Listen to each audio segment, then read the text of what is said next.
Alors cette fois, les amis, il va falloir arrêter de me boycotter, de me bouder et d'enfin écouter ce que j'ai à vous dire depuis 2017. 2027, si on y arrive, sera la dernière chance de sauver notre pays. La dernière chance parce qu'il faut aussi voir la démographie, si vous voyez ce que je veux dire.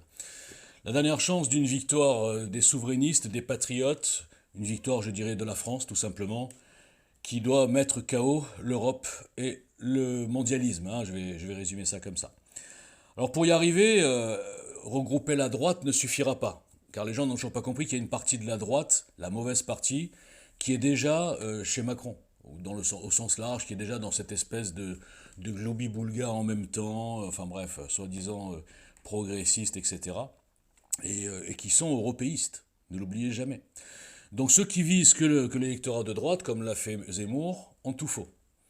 Ensuite, ceux qui visent un élargissement de la base, c'est-à-dire comme l'a fait le RN, à savoir reculer sur plein de choses, se faire dédiaboliser, reculer sur l'Union européenne, reculer sur, bon, globalement sur plein de choses, et aller dans la démagogie, la retraite à 60 ans, des conneries comme ça, n'ont pas récolté ce qu'ils auraient dû récolter parce qu'il y a des gens qui sont, comment dire, intrinsèquement anti-RN. On peut leur mettre le programme qui leur convient, ils ne voteront pas RN.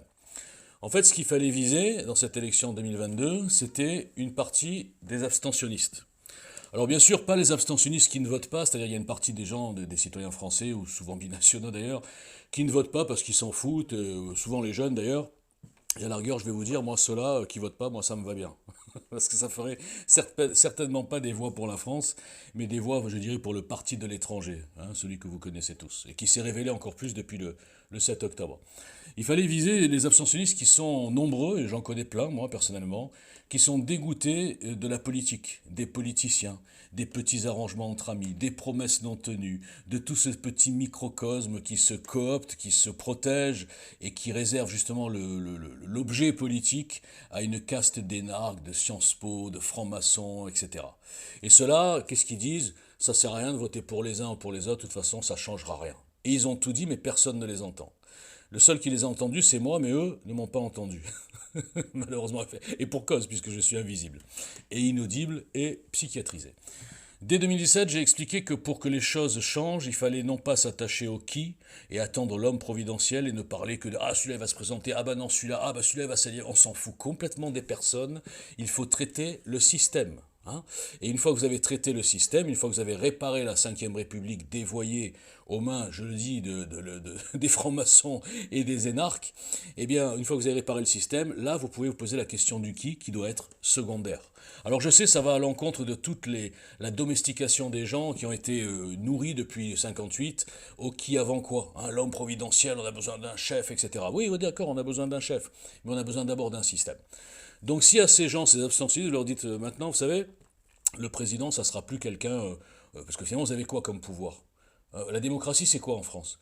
Tous les 5 ans, on choisit celui qu'on déteste le moins, j'exagère un peu, et ensuite, il peut faire ce qu'il veut pendant 5 ans. C'est une sorte de monarchie, mais avec seulement les mauvais côtés de la monarchie, parce que la monarchie, au moins, il y avait une légitimité. On va dire que le roi avait quand même une légitimité religieuse, historique, de sang, etc. Bon, on pouvait. Et puis il aimait son pays, le roi. Tous les rois, je crois qu'il n'y a aucun roi en France qui détestait les Français et qui détestait son pays. Alors que la République, finalement, arrive à nous faire élire des gens qui détestent leur pays, qui sont plus mondialistes, européistes, je ne sais pas quoi, humanistes de mes deux, et qui détestent et qui méprisent leur peuple. Donc pour revenir au sujet, si on dit à ces gens-là, vous savez, il y a un nouveau système là, qui vient de sortir, c'est pas la République cinquième, la cinquième République comme vous l'avez là, c'est pas non plus la monarchie ou le royalisme, parce que de toute façon on n'a pas droit, c'est pas non plus le truc déchaîné, la sixième République, le peuple par le peuple, les assemblées citoyennes, et tout le monde va donner son avis sur tout, enfin un truc qui aboutirait à n'importe quoi, c'est-à-dire que ça serait que de la démagogie, ça serait la gestion par sondage, et ça serait la faillite encore plus que ce que nous sommes actuellement, et ça serait surtout pas un programme et une ligne fiable, forte, et qui pourrait redresser le pays.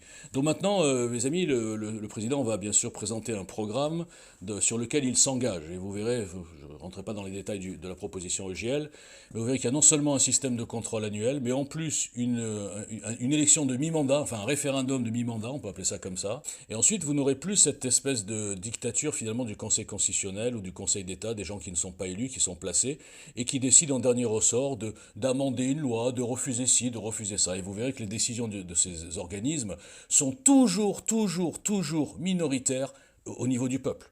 Vous ne verrez jamais une décision du Conseil constitutionnel où il y a une majorité de gens, si vous faites un vrai sondage, hein, je dis bien un vrai sondage, qui sont d'accord. Alors on se dit, mais attendez, c'est eux qui jugent, et ils jugent toujours à l'envers de l'opinion publique nationale. Alors sans tomber dans la gestion par sondage dont je viens de parler, il y a quand même des sujets où c'est absolument hallucinant d'être toujours à l'envers.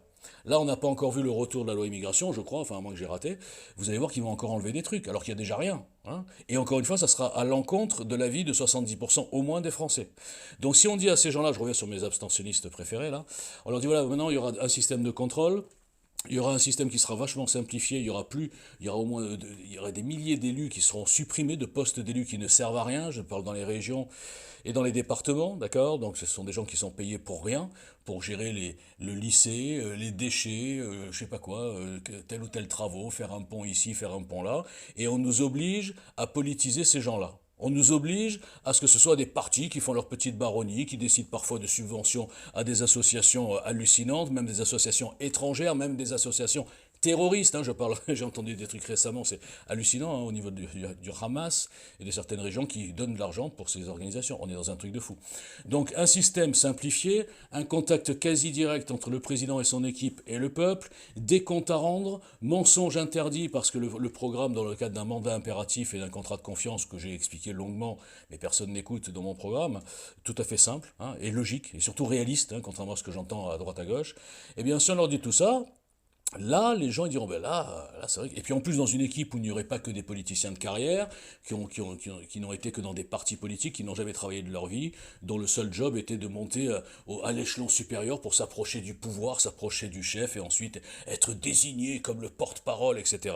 Il y aura aussi des gens de la société civile, des spécialistes de chaque matière. On ne pourra plus avoir une ministre de l'Éducation nationale qui n'a jamais été prof, qui n'y connaît rien. On ne pourra plus avoir un ministre des Affaires étrangères qui n'est jamais sorti du 7e arrondissement et qui est placé parce que c'est l'ex-mari du Premier ministre qui lui-même partage une certaine connexion, je veux dire sexuelle, avec la présidence. J'ai pas dit la présidente, hein. La présidence. On ne pourra plus avoir ce genre de choses. Et quand vous avez la confiance qui est réinstaurée, vous pouvez alors commencer à parler du qui et choisir le qui.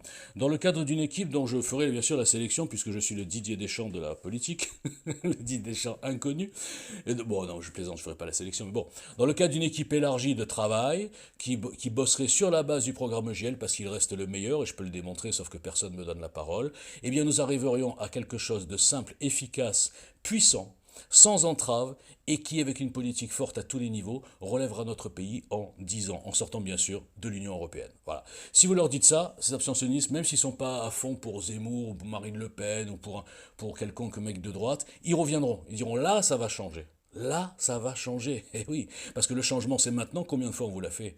Combien de fois notre Macron, il vient, il dit oui, j'ai entendu ça, je vais faire ci. Depuis 7 ans, il a fait quoi? Notre pays coule. En fait, c'est son projet. Donc lui, il ne le dit pas. Hein, mais bon, moi, je le sais que c'est son projet. C'est leur projet, en fait, pour être plus précis. Donc, dans cet état d'esprit, après les européennes, imaginons que le Rassemblement national fasse 23, imaginons que Reconquête fasse 12 ou 13, ça serait pas mal comme proportion.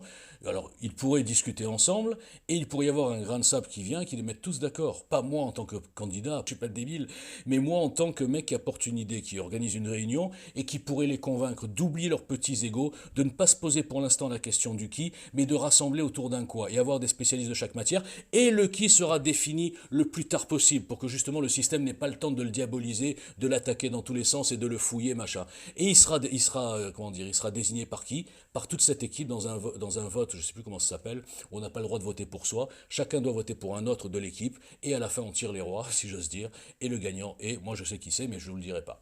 Voilà. Donc si on renverse la table à ce niveau-là, au niveau du système, et on arrête ce petit jeu des déclarations et des programmes incantatoires qui ne pourraient pas être appliqués, je vous rappelle que le programme de Marine Le Pen, comme celui d'Éric Zemmour, en l'état actuel de la 5e, ne pourrait pas être appliqué en grande partie. Et ils le savent. Mais ils ne pensent pas à changer de système, à proposer un changement de système constitutionnel qui serait validé par un référendum 15 jours après l'élection. Voilà. Et là, tout s'éclaire.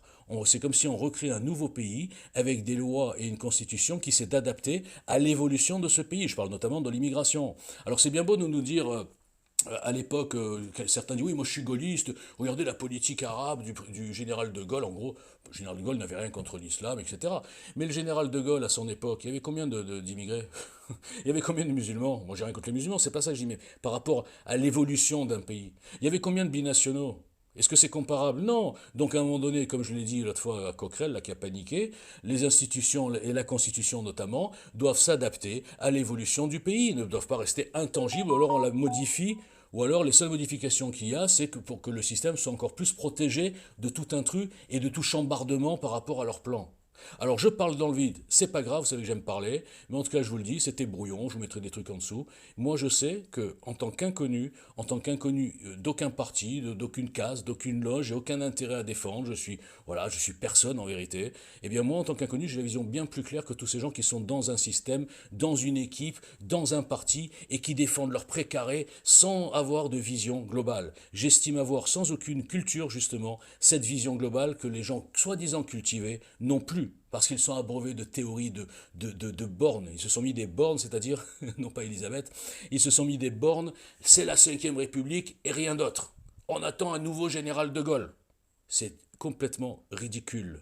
Donc il faut changer de système, changer de Kelton, pour les anciens vous comprendrez, il faut tout changer, et pour tout changer, on ne peut pas prendre les mêmes acteurs et les mêmes règles du jeu. Merci.